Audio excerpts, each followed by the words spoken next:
Gracias a los compañeros que han intervenido de Comisiones Obreras, de UGT, a los que han precedido, que nos han explicado la magnitud de esta tragedia que estamos viviendo.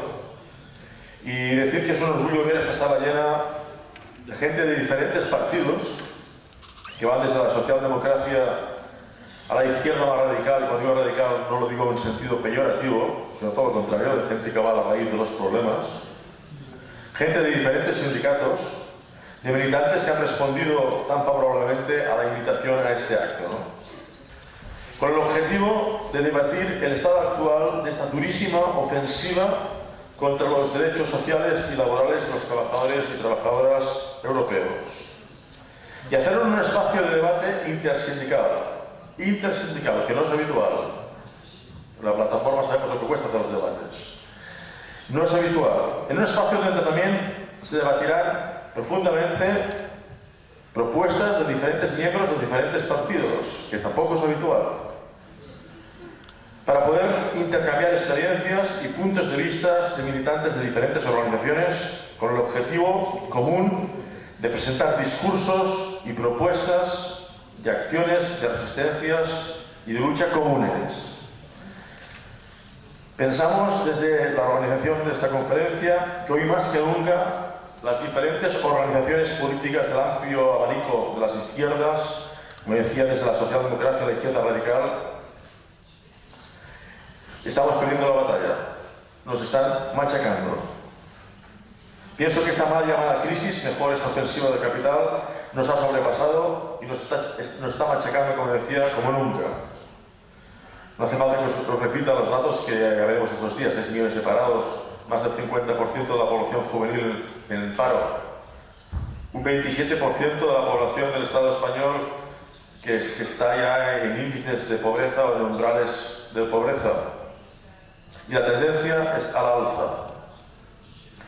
Las instituciones del capital, la de los poderosos, nos están goleando, como decía. Ellos han entendido muy bien que hay que jugar a escala internacional y transnacional, mientras que nuestras organizaciones obreras, las que no han claudicado, seguimos ancladas en estrategias y luchas a escala muy local. Mientras luchamos legítimamente, aquellos que tienen hijos que alimentar, no se les puede decir nada. Mientras luchamos entre nosotros por un trozo de pan, léase rebajar nuestros salarios, léase rebajar nuestros derechos laborales, para competir mejor contra compañeros y compañeras de otros pueblos, para que determinada fábrica no se marche. Esto es patético. Se puede entender para la persona afectada. Para que la fábrica no se marche, para que no cierre su factoría a favor de otra factoría de un país lejano o de la propia Europa. Mientras luchamos por esto día a día y en nombre de la crisis, hoy los poderosos, los que se benefician y se benefician una y otra vez, nos han situado 100 años atrás en el tiempo. Y no es una exageración, ni en menos de 4 años.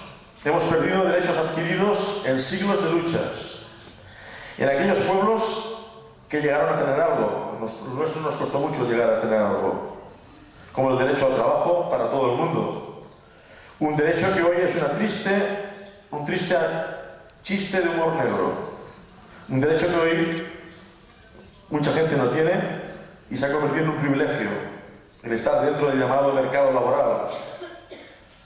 Nos han convertido en pura mercancía de usar y tirar, gracias a las dos últimas reformas laborales. Que se lo pregunten a los trabajadores de PortAventura, que después de estar trabajando para una empresa durante 15 años hoy han sido externalizados sin ni siquiera hablar con el comité de empresa, por ejemplo. Nos han convertido en materia de una mercancía de usar y tirar. Mientras millones de personas son excluidas del mismo mercado, Son seres que son considerados inútiles para el capital, que deberán vivir, en el mejor de los casos, de una asistencia cada día más precaria y más estigmatizada. No es exagerado decir que hemos perdido 100 años de derechos. Hoy como ayer debemos volver a luchar por jornadas de trabajo dignas. O las 8 horas para mucha gente ya es una quimera. Por pensiones que nos aseguren un final feliz de nuestras vidas. Hoy nos han vuelto a machacar una tuerca más. Por unos salarios suficientes y merecidos. Volvemos a tener la presencia de trabajadores honrados que viven para trabajar y que tienen la suerte, entre comillas, de trabajar. Y aún así, trabajando, no llegan a final de mes. Aún así, trabajando, no llegan a final de mes.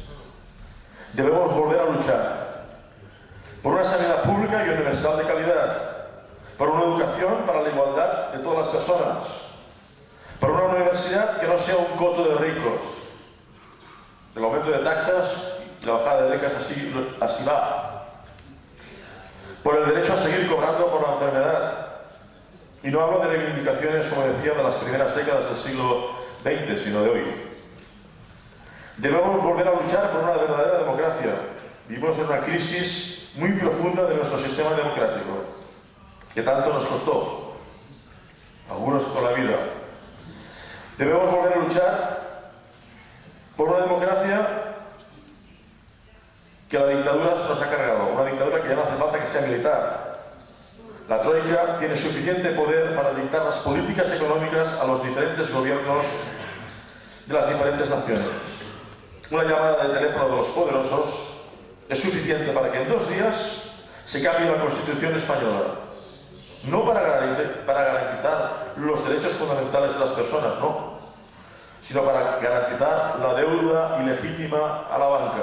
Para eso cambiar la Constitución. ¿Qué democracia es esta? En que el sufragio universal, que tantas luchas y sacrificios nos costó conseguir que cada persona pudiera votar, ¿para qué?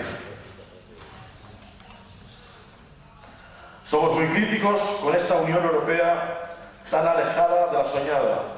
Esta no es la Unión de Naciones que queríamos. Una unión fraternal, al servicio de los intereses de la mayoría y no de unos pocos. Una unión libre y solidaria con los pueblos y contra las guerras. Contra todas las guerras e injerencias, aunque a menudo sean con pretextos humanitarios. Una Unión Europea democrática de verdad, formada por individuos libres. Hoy millones de personas de los que llamamos inmigrantes, quien no lo ha sido, viven en una Europa donde no tienen sus derechos garantizados, ni de voto, ni sanitarios. Queremos una unión compuesta de pueblos soberanos y trabajadores solidarios. Y es en este contexto que también queremos explicar a nuestros compañeros de los diferentes pueblos del Estado y del resto de Europa que el proceso soberanista de Cataluña se inscribe. Para nosotros es un anhelo histórico de emancipación y de soberanía, porque solo desde la soberanía podemos establecer las relaciones fraternales con los demás pueblos del Estado español y de Europa. No es un proceso contra nadie, es un proceso a favor del derecho de autodeterminación de los pueblos y, por tanto, de poder decidir. Un derecho que es consustancial a la democracia y que ninguna norma o constitución puede prohibir. El pueblo catalán quiere hablar de tú a tú con cualquier otro pueblo y quiere poder escoger su modelo político y social, y que nadie dude que nuestra lucha es por los derechos nacionales, pero también por los derechos sociales y laborales que hoy nos están robando a todos. Derechos de los pueblos y de las personas son dos caras para nosotros de la misma moneda, inseparables. Y que nadie dude de que nuestra lucha es nacional, pero también y sobre todo internacional. Internacional.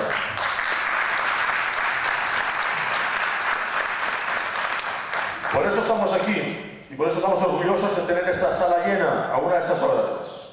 Y por esto, amigo Jesús, te agradezco tanto tus palabras. Palabras sentidas, de verdad. Tanto que no te puedes imaginar, y creo que son sentimientos compartidos en esta sala, que sepas que tus anhelos, los de tu pueblo, son y también serán nuestros anhelos.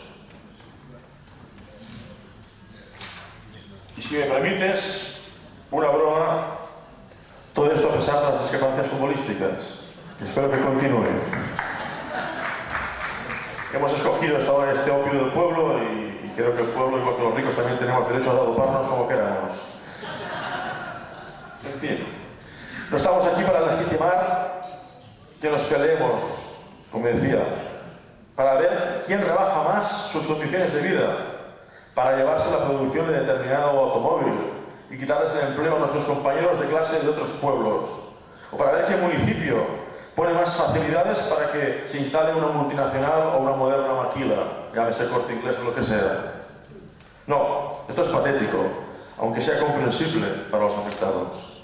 Estamos aquí para buscar cómo optimizar las resistencias y las luchas de millones de personas, de todas las naciones y de todos los pueblos, que en Europa se están llevando a cabo y que de momento, a pesar de ser multitudinarias e históricas, no han tenido éxito. Y todos los que están en esta sala, con sus respectivas organizaciones, deben preguntarse por qué. ¿Y qué responsabilidad tiene cada uno en este debate, ¿no? Estamos aquí para construir, a encontrar una verdadera articulación y acción conjunta de nuestras organizaciones a escala de todas las naciones y pueblos de Europa. Y este cometido, que debería ser el de la CES, de momento no funciona. Puede ser un buen instrumento, pero de momento no funciona. Y no nos engañemos haciendo trampas al solitario. Debemos presionar a la CES para que de una vez por todas cumpla su cometido, que de momento no lo ha hecho. Las manifestaciones de este mes de marzo en muchos países han sido un fracaso. No ha habido realmente una movilización europea, sino que la hemos convertido en nuestras reivindicaciones locales. Pero no ha sido la gran movilización europea y ya diría que lejos de pienso que instrumento que sería la gran huelga general europea que paralizara realmente este continente para decir que hay otra manera de hacer política y otra Europa es posible. Decía que este mes de marzo, como estos últimos 4 años, han demostrado el fracaso de la CES. Y quien fracasa no es la CES, somos nosotros. Nuestros intereses son los que fracasan. Por eso le decimos a la CES, o queremos que se le diga a la CES, o que cambia, o habrá que buscar alternativas para ser más eficaces. Este es el gran y apasionante reto. ¿Cómo ante la globalización del dinero, que divide al mundo entre explotadores y explotados, cómo podemos internacionalizar la lucha por la dignidad del trabajo? Esto es lo que nos tenemos que plantear estos días. ¿Cómo podemos internacionalizar la lucha por la dignidad del trabajo? ¿Qué alternativa real y posible planteamos para transformar esta sociedad en que solo una parte de su población puede trabajar? Porque en el fondo, una democracia sin alternativas es un contrasentido. Porque es una democracia sin vida. Y la alternativa desaparece cuando la alternancia se limita a un simple cambio de personas o un simple cambio de partidos, sin diferencias sensibles en sus políticas, que tomen nota. Hemos de decir que hay alternativas. Y quien diga que no hay alternativas, considero que es un insulto a la inteligencia, y a la razón, y a la política. Hay alternativas y las plantearemos. Y hay que seguir luchando todos unidos. Gracias, visca la lucha obrera, visca la clase trabajadora y visca la soberanía de los pueblos. Visca! Gràcies, companys.